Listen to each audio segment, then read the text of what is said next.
So yung next video natin, it's all about the frame, yung gagamitin natin para sa game nyo. Again, meron tayong class dito. Ito yung first ever file natin. So kung meron kayong main.java, i-delete nyo na yon, gawa kayo ng bago, and we will call it gameframe.java. So after nun, ang next na gagawin natin is mag-import tayo ng library dito. At ang library na yon, tatawagin natin siyang JavaX. Ayan siya. Tapos magda-dot kayo, kukunin nyo yung swing and then asterisk. Ang ibig sabihin lang nito, meron tayong swing component. Ito siya. Meaning, lahat ng mga kakailanganin natin na components ay nandyan siya. Yung frame, yung mga labels, iba pang mga components na kakailanganin natin sa code, nandyan lahat. So, kailangan naka-declare po yan. Now, next is we do have yung class natin and we will set it public. Then, class. Then, after nun, tatawagin natin siyang game frame. So, kung anong pangalan ng file na to, ganun din pangalan ng class natin. Then, mag-extend tayo dito for inheritance and ilalagay natin yung JFrame natin. Now, yung inheritance is, ibig sabihin lang yan, ipapasa natin yung mga components or common information sa mismong game frame natin. Itong JFrame, galing po siya dito sa swing natin. So, sa swing natin, meron tayong JFrame and yung frame na yan, yan yung i-create natin. So, ipapasa natin siya kay game frame. Okay? So, after nun, opening and closing, sa loob niya, gagawa po tayo ng tinatawag natin na constructor. So, ang constructor, ito yung kapag nirun nyo yung program, kung ano man yung nasa loob niya, yun yung magpapakita sa screen. Okay? So, yun lang yung tatandaan nyo. So, paano siya gawin? So, magdi-declare ka ng public. Ang constructor, kung anong pangalan ng class, yun din yung ginagamit natin. Then, meron siyang parenthesis and then opening and closing curly bracket. Okay? So, ngayon, ano yung ipapakita natin sa screen? So, una is magsiset title tayo dito. And then, we will call it Beyond the Brick.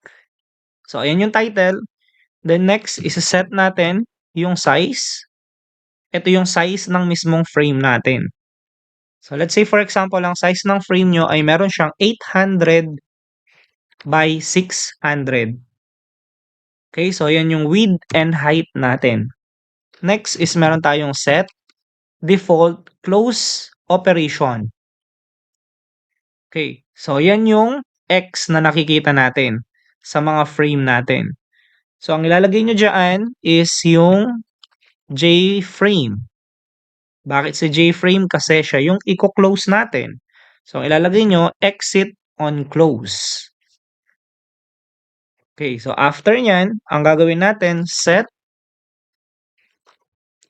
resizable.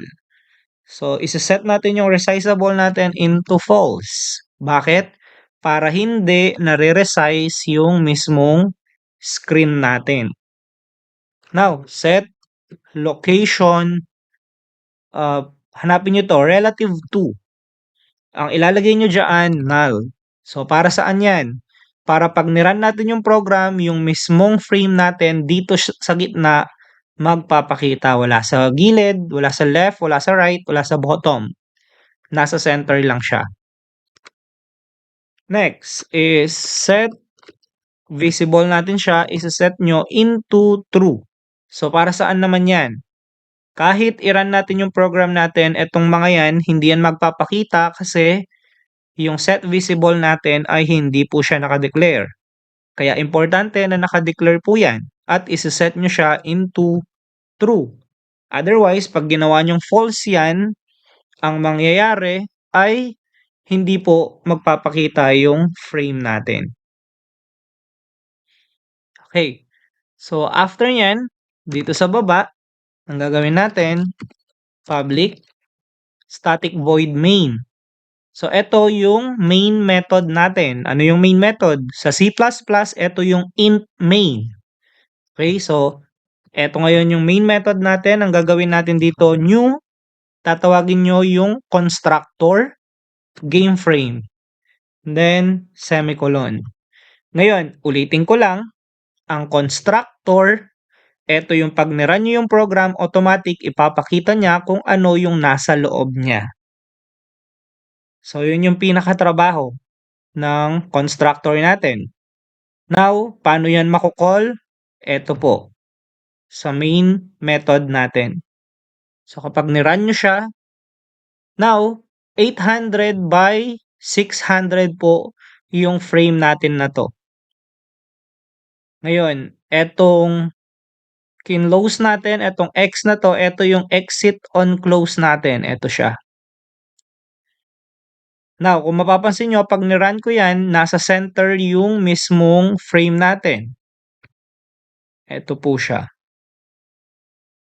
Okay, so run ulit natin. Hindi po yan nare-resize kahit anong gawin natin sa mga borders niya po. Bakit?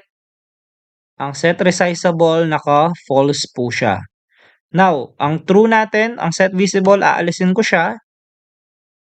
Then, iraran natin yung program natin. Makikita nyo, successful yan, pero wala yung frame. Kasi, hindi natin siya sinet as visible na naka-true. Okay? So, another thing, aalisin natin to. Run.